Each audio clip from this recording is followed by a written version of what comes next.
Everybody has a code. All right, you either live by your code or you die by your code. Have you literally sat down and actually defined your code though? I'm talking about the code that allows you to understand who you have in your life, what you tolerate, what you don't tolerate, because that can be the reason why you're either living and you're going to a different level in your life, or you can actually be in a plateau, kind of a funk. Let's talk about it.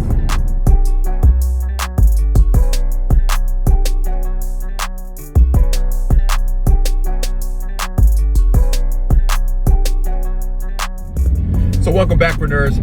So I'm having a conversation, okay, with a couple of my leaders that I have in our organization, and we're talking about what is the real separator between someone going to a different level of their life or kind of just being plateaued and like kind of being in the funk and feel like almost like in quicksand.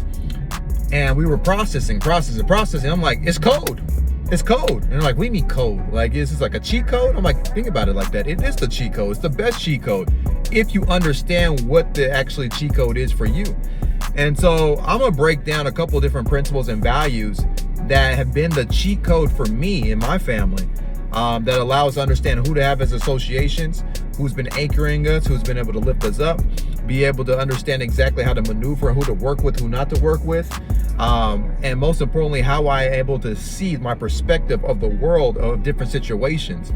So I have a couple for you, and I'd highly recommend you stick to the end so you can go and process it for yourself in regards to what are your codes, what is your cheat code to make sure that you're living this life to the fullest of abundance, right?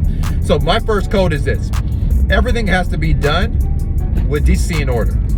Okay, so decency in order, integrity, respect, right? So if I'm working with somebody, or maybe just in general, just in basis, it has to be done, everything in decency and order. It has to be done in effect. So that's a big one for me. Another one is trust and transparency. Okay, I've been told a long time ago, if you are very clear on what you are talking about, you never have to worry about what you're lying about. All right, so just tell the truth right up front.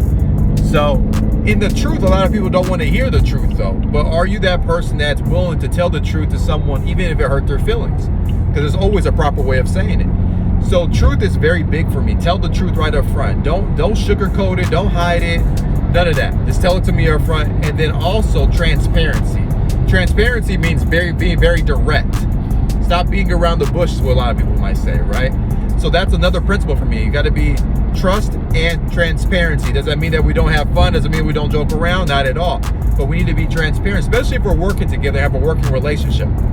That's number two. Number three principle for me, which is my next cheat code for principles and values, is this one, which is making sure that every situation that we ever walk in, I don't care if it's a deal, okay, I don't care if it's, I'm offering employment, or we're about to go into a negotiation, or whatever, it's about to partner up and work together on a project, doesn't matter. It has to be win-win situations. It has to be win-win. Because if it's not win-win situations, the relationship is going to tarnish. Why? Because someone's going to feel like they won over the next person. So if there's a win-lose situation, then therefore that relationship is going to be non-existent very soon in the future. So for me, if I'm ever going to partner, build a relationship with anybody, or go into any type of deal, it has to be a win-win situation. It has to be mutually beneficial for both parties. That's another principle and value for me. That's a cheat code. Another one kind of moves to the next one is being comfortable versus being in a position of growth. So what do I really mean by that? If you are comfortable where you're at, me and you probably won't make sense to be around each other because I'm not comfortable. Like what I want to do is I want to be in competition. And when I say competition, I'm not talking about being in competition with you or my fellow man. I'm just talking about being in a competition with my old self, like the last week's self of me, like yesterday of me. It's like, how can I get better? How can I beat the last version of me? Because I should be upgrading my versions. Can you imagine if you're to spend the same person that you've always been? When people say things like, oh my gosh, you changed, I'm like, I hope I change, right? Like, what if my phone never changed? What if that never upgraded? What if my car never changed? I've been driving the same car for the last 30 years. What if my house never changes? I live in that same house for the last 40 years. No, I want things to upgrade. I want new experiences. I want new life. So you should want the same thing for yourself as well. So you should be changing. That's the greatest compliment ever, is that you're changing, right? So for me, it goes to, are you content? Are you comfortable where you're at, staying where you're at? Or do you want competition with the old self of you where you can grow to the next level of you? And so because if you are a person around us that is very comfortable, we will be annoying to you. Like, I don't want to be annoying to you. Does that make sense? So if I'm around you and we're coaching you, we're mentoring you, we're developing you, or even the opposite around, if it's vice versa, I don't want to be annoying, because someone that's always on the growth mindset, always wants to grow, it's very annoying to someone that's very comfortable, because if this is what it looks like. Hey Johnny, just calling you, see how you doing today? Oh, I'm doing good. Well, tell me, how you growing this weekend? What book are you reading? What podcast you listening to? What happened this week? What's new in your life? Oh, nothing. Everything's just kind of the same. If that call keeps happening over and over again, the leader is starting to get annoyed because you don't want to grow. All right. And then secondly, the one who's receiving the call is getting annoyed because we keep challenging you to move forward for somewhere you don't want to go yourself. So it's not a good mutual beneficial relationship, is my point. So that's my next one. So my next one for you is being in a position of having relationships over profit only. So like, what does that really mean? Well, I think a lot of companies or a lot of leaders drop the ball. And the reason why is because they're willing to sacrifice a relationship. Okay, literally sacrifice a relationship with whoever they're working with just to move their bottom line up, just to make some extra dollars. If you are always at the focus on profitability only versus relationships with who you're working with, you're going to go out of business very soon anyways. Okay, so for me, I would rather sacrifice the profitability to build a relationship, because people are way more profitable than some dollars. All right, so for me, that's my principle of value. I will literally focus on the relationship versus just the profit only. And that brings me to my last point, or my last principle and value, which is number one is faith, secondly is family, and lastly it is business. Right? A lot of companies, a lot of leaders, all they talk about is business, business, business. What's my new car? What's my new money? All that cool stuff, and there's nothing wrong with that. But that's the only thing you talk about. That's very short-lived. There's no substance behind it. Okay, and that's business, right? Business is not hard. It's systems, it's principles, it's values, it's morals, right? If you can doing that, you're going to scale. Very simple. Now, you talk about family. What does your family look like? Okay, and for me, we run our business, our organization like a family. Everyone we work with, or any person that I'm in a relationship with, I'm looking at it as a family. Can this be someone that I can see myself long term with, or is this just a seasonal thing? So family is key for me. Why? Because like when my associations are around and I'm looking at my kids, I have 4 kids, right? I have a 14-year-old, I have a 10-year-old, I have a 8-year-old, and I have a 3-month-old right now, right? So I've got a little basketball crew in essence, right?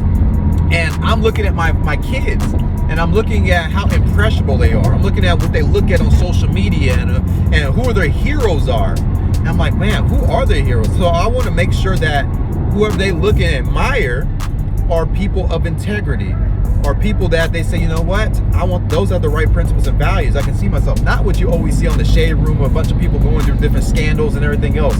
No, I want my kids looking at that. So that has everything to do with your associations, because they're going to copy. More is caught than taught. So for me, so family is everything for me. How's our family? How's that growing effectively? And then lastly, it's faith.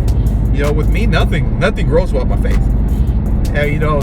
Nothing, everything we have. I'm so grateful for our faith that we have, simply because without that, nothing that we have will even be in existence anyways. So I give always glory to God.